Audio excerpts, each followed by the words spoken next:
نحمدہ و نصلی علی رسولہ الکریم بسم اللہ الرحمن الرحیم۔ عزیز طلبہ السلام علیکم ورحمۃ اللہ وبرکاتہ۔ آج ہم حصہ نظم شروع کریں گے۔ جیسا کہ آپ حضرات کو معلوم ہے کہ حصہ نظم میں سب سے پہلے حمد آیا کرتی ہے، اور حمد کا معنی ہے اللہ تعالیٰ کی تعریف بیان کرنا۔ تو آج ہم 10th کلاس کا بھی حصہ نظم یعنی حمد سے شروع کریں گے، اور حمد کے پہلے شاعر ہیں حفیظ جلندری۔ سب سے پہلے حفیظ جلندری کا تعارف، پھر اس کے بعد حمد کی تشریح، اور ساتھ ساتھ حمد میں اشعار کی تشریح کرنے کا کیا طریقہ کار ہے پیپر کے اندر، وہ بھی میں آپ کو ساتھ ساتھ بتاؤں گا انشاءاللہ۔ محمد حفیظ نام اور حفیظ تخلص تھا۔ 1900 میں جلندر میں پیدا ہوئے۔ ابتدائی تعلیم وہیں حاصل کی۔ گھریلو حالات سازگار نہ تھے، اس لیے تعلیم ادھوری رہ گئی۔ شعر و شاعری کا فطری ذوق رکھتے تھے، چنانچہ بچپن ہی میں شعر کہنے لگے۔ مولانا غلام قادر گرامی کی شاگردی اختیار کی، مختلف ادبی رسائل میں لکھتے رہے۔ مشاعروں نے انہیں شہرت دی، مختلف سرکاری محکموں سے وابستہ رہے۔ 1947 میں پاکستان چلے آئے۔ 1982 یعنی 1982 میں لاہور میں فوت ہوئے۔ ان کا مزار اقبال پارک میں مینار پاکستان کے قریب واقع ہے۔ زبان کی صفائی اور سادگی، سوز و گداز اور موسیقیت ان کے کلام کی نمایاں خوبیاں ہیں۔ سوز و گداز سے مراد ان کے کلام کے اندر درد اور غم بھی پایا جاتا ہے۔ پاکستان کا قومی ترانہ ان کی ایک باعث فخر تخلیق ہے۔ انہوں نے دیگر بہت سی قومی نظمیں بھی لکھیں۔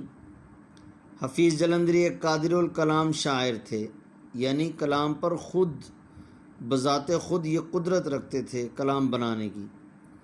انہوں نے مختلف اصناف سخن کلام کو کہتے ہیں، یعنی شعر و شاعری، جیسا کہ مثنوی، گیت، غزل اور نظم وغیرہ میں طبع آزمائی کی۔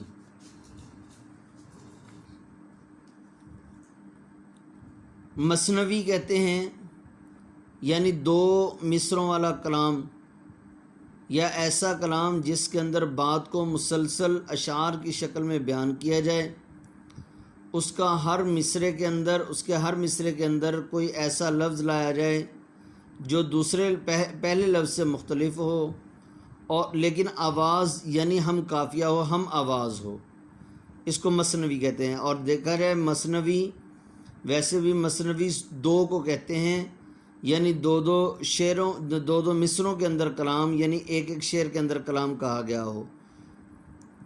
طبع آزمائی مطلب یہ ہے کہ اپنی طبیعت کو آزمانا، یعنی خود جو ہے کلام کو تیار کرنا۔ شاہنامہ اسلام ان کی ایک قابل قدر تخلیق ہے۔ یہ اردو کی قومی، ملی اور رزمیہ شاعری میں عمدہ اضافہ ہے۔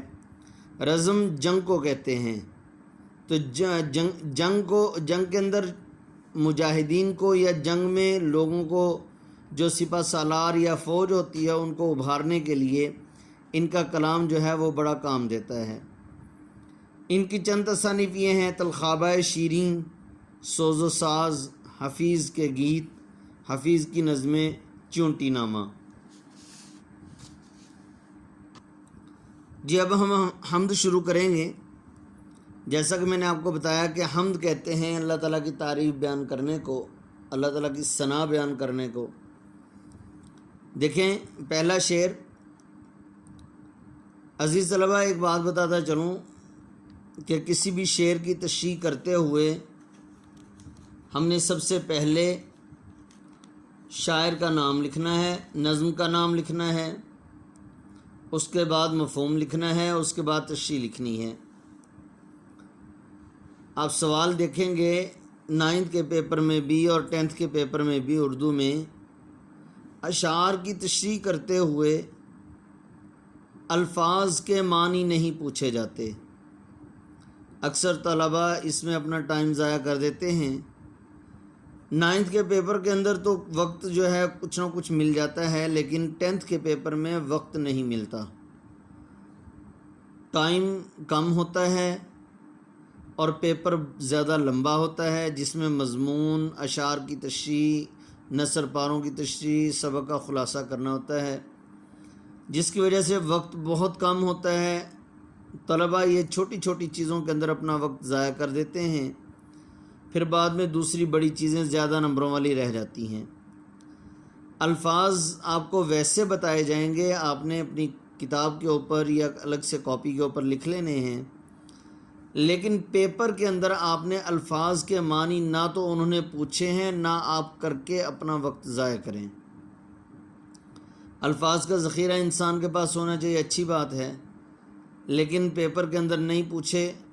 ہاں، اچھے امپریشن کے لیے کہ پیپر کے اوپر پیپر کا جو ہے وہ ایگزامینر کے اوپر ہمارے پیپر کا ایگزامینر پر اچھا امپریشن پڑے، تو اس اعتبار سے ہم نے نظم کا نام اور شاعر کا نام ہم نے ہیڈنگ دے کر لکھنا ہے، اس کے بعد مفہوم لکھنا ہے، اس کے بعد ہم نے شعر کی تشریح کرنی ہے۔ شعر کی تشریح کرتے ہوئے اس کے اندر 1 یا 2 اشعار ضرور ایڈ کرنے ہیں، ضرور لکھنے ہیں۔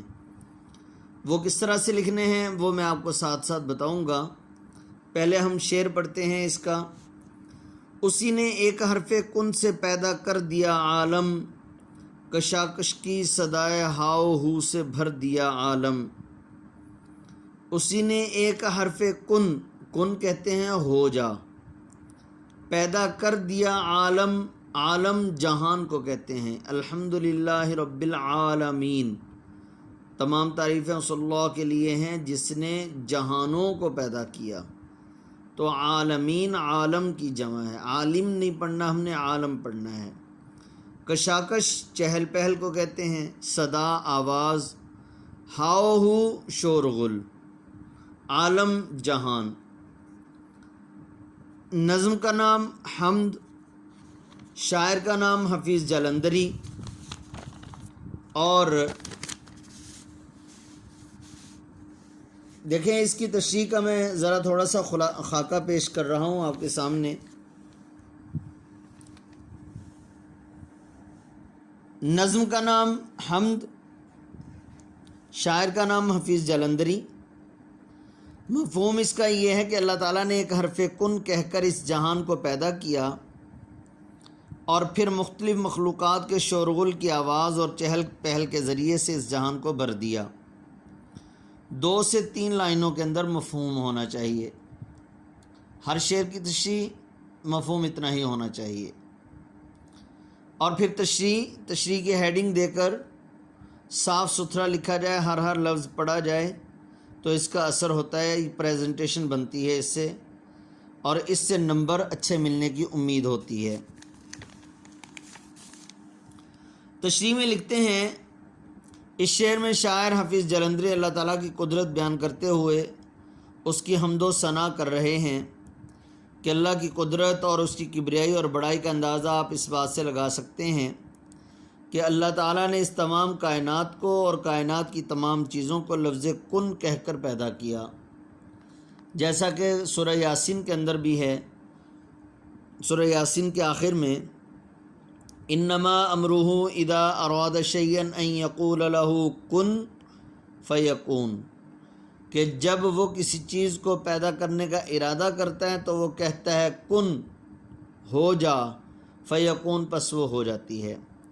تو اللہ تعالیٰ نے بھی یہ جہان کو کن کہہ کر پیدا کیا، جیسا کہ ایک شاعر نے بھی اس کے بارے میں کہا، اللہ نے کہا کن تو معن ہو گیا قائم، اللہ نے کہا کن تو معن ہو گیا قائم، یہ غلغلاؤ سلسلائے ارض و سماوات۔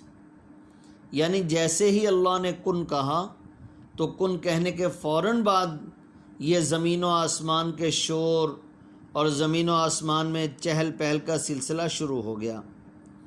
دوسرے مصرعے کے اندر شاعر کہتے ہیں، جیسا کہ اللہ نے کن کہہ کر یہ کائنات پیدا کی، کائنات کے اندر مخلوقات کو بھی پیدا کر دیا، وہ مخلوقات کون سی ہیں؟ آسمان کی مخلوقات الگ ہیں، فضا کی مخلوقات الگ ہیں، زمین کی مخلوقات الگ ہیں۔ پھر زمین کی مخلوقات کچھ فضا کے اندر بھی چلی جاتی ہیں۔ مثال کے طور پر آسمانی مخلوقات، سورج چاند ستارے پیدا کر دیے، یہ بھی اللہ نے کن کہہ کر پیدا کیے، کائنات کا حصہ ہیں۔ اور پھر فضا کے اندر پرندوں کو پیدا کرنا، زمین میں پرندوں کو پیدا کرنا، فضا میں اڑتے ہیں۔ اب مختلف مخلوقات کا شور غل، ان کی چہل پہل، پرندوں کا چہچہانا، انسانوں کا باتیں کرنا اور درندوں کا دھاڑنا، اسی طرح جو ہے اور بہت ساری مخلوقات ہیں، ان کا شور و غل، ان کا شور شرابہ، یہ سب کی سب یہ کشاکش کی صدائے ہاؤ ہو ہے۔